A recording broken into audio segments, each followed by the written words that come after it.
To recap on what we established about the Van Allen radiation belts, the belts are composed of protons and electrons with energies as high as 100 million electron volts.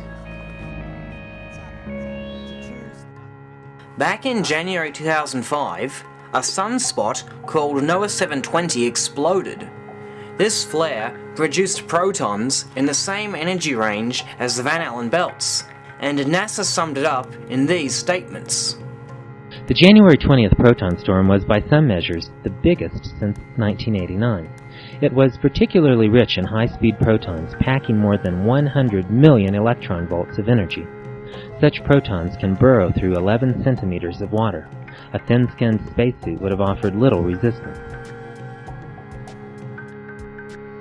They also stated, solar protons accelerated to nearly light speed by the explosion reached the Earth-Moon system minutes after the flare, the beginning of a days-long proton storm. This contradicted Jim Olberg's statement of astronauts having hours, if not days or more, to get clear from the radiation. Solar flares are one of those things that you have to take a calculated risk on because they will zap you with radiation once they get to you, but you've got a long time, hours if not a day or more, to either come back to Earth, find a shielded place, or prepare yourself.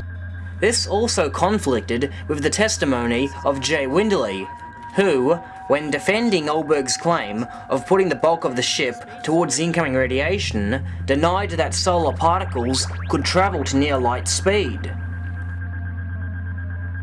Solar events cause their damage through energetic particles ejected from the sun.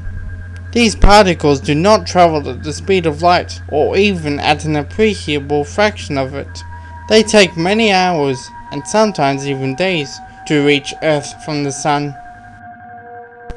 The energetic particles are the part of the solar flare that does the damage. Those are the components that travel much slower than light and are to be shielded against by placing the bulk of the spacecraft between the particle front and the astronauts. Solar protons accelerated to nearly light speed by the explosion reached the Earth-Moon system minutes after the flare.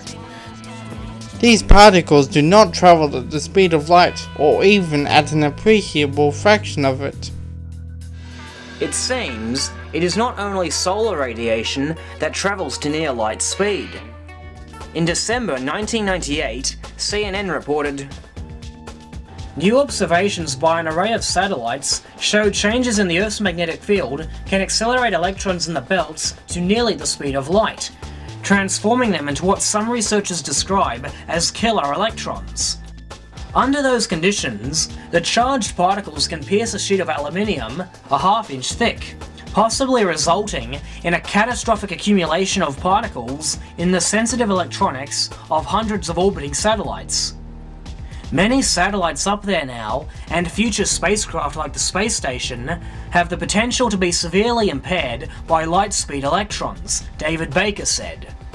Shielding people and hardware in space is expensive and heavy, and the discovery may compel space engineers to design orbiting systems differently.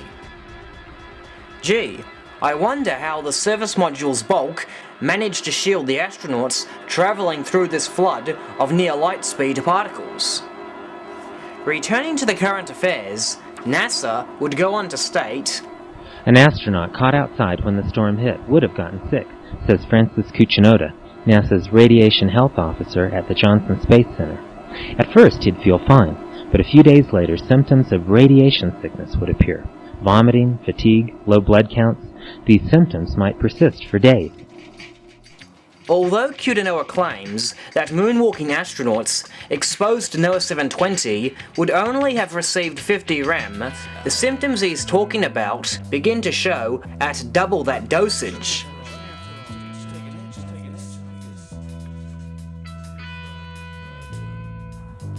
Because both the belts and NOAA 720 are composed of 100 MeV protons, this confirms Van Allen's research that indicated that astronauts passing through the belts would receive 100 rem per hour. Our measurements show that the maximum radiation level as of 1958 is equivalent to between 10 and 100 roentgens per hour, depending on the still undetermined proportion of protons to electrons.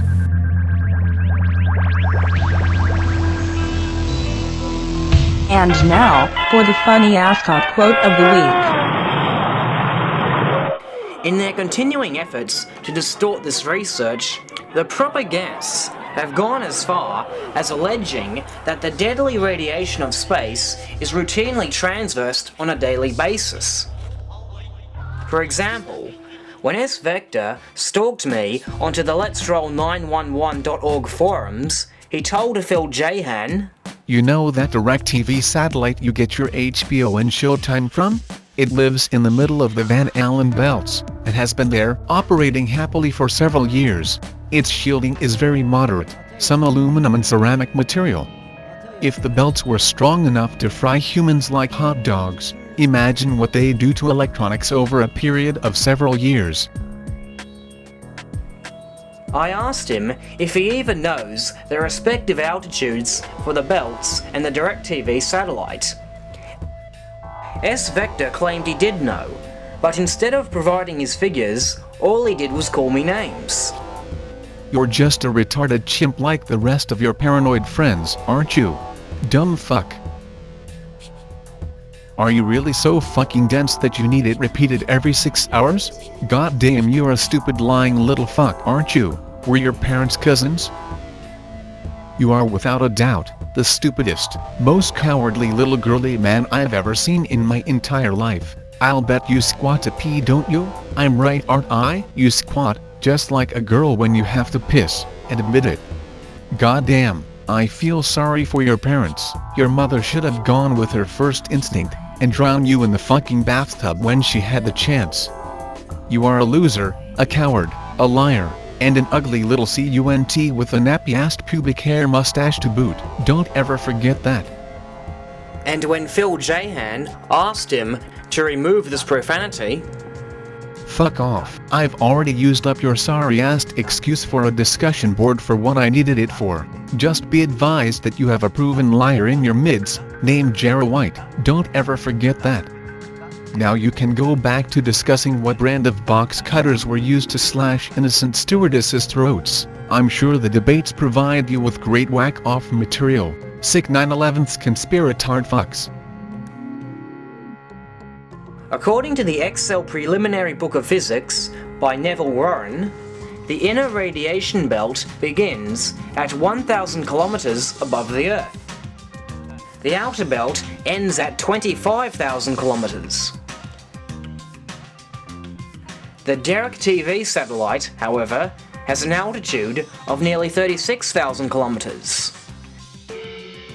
This is a good 10,000 kilometers outside the radiation belts.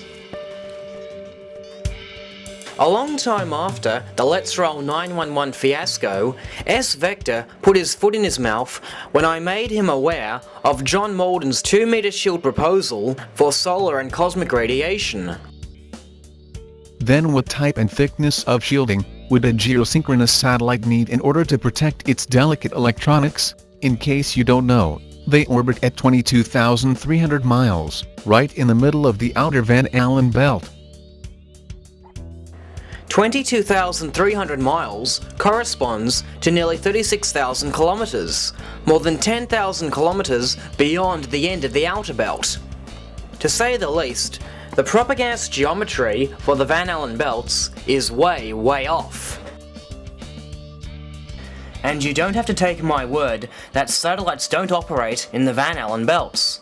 On March 9, 2005, New Scientist, the world's #1 science and technology news service, released an article called "Lightning Linked to Gap in Radiation Belts."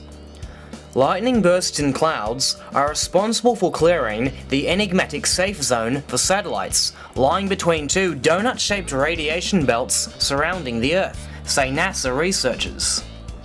The discovery, announced on Tuesday, surprised space physicists who had not expected an atmospheric phenomenon to affect a region 10,000 kilometers above the Earth's surface. The Van Allen radiation belts were the first big surprise of the space age when US Explorer satellites discovered them in 1958. A pair of donut-shaped rings consist of high-energy particles from solar outbursts and cosmic rays. The inner ring extends from 1,000 to 7,000 kilometers above the equator, while the outer ring starts at 13,000 kilometers and extends to 25,000 kilometers.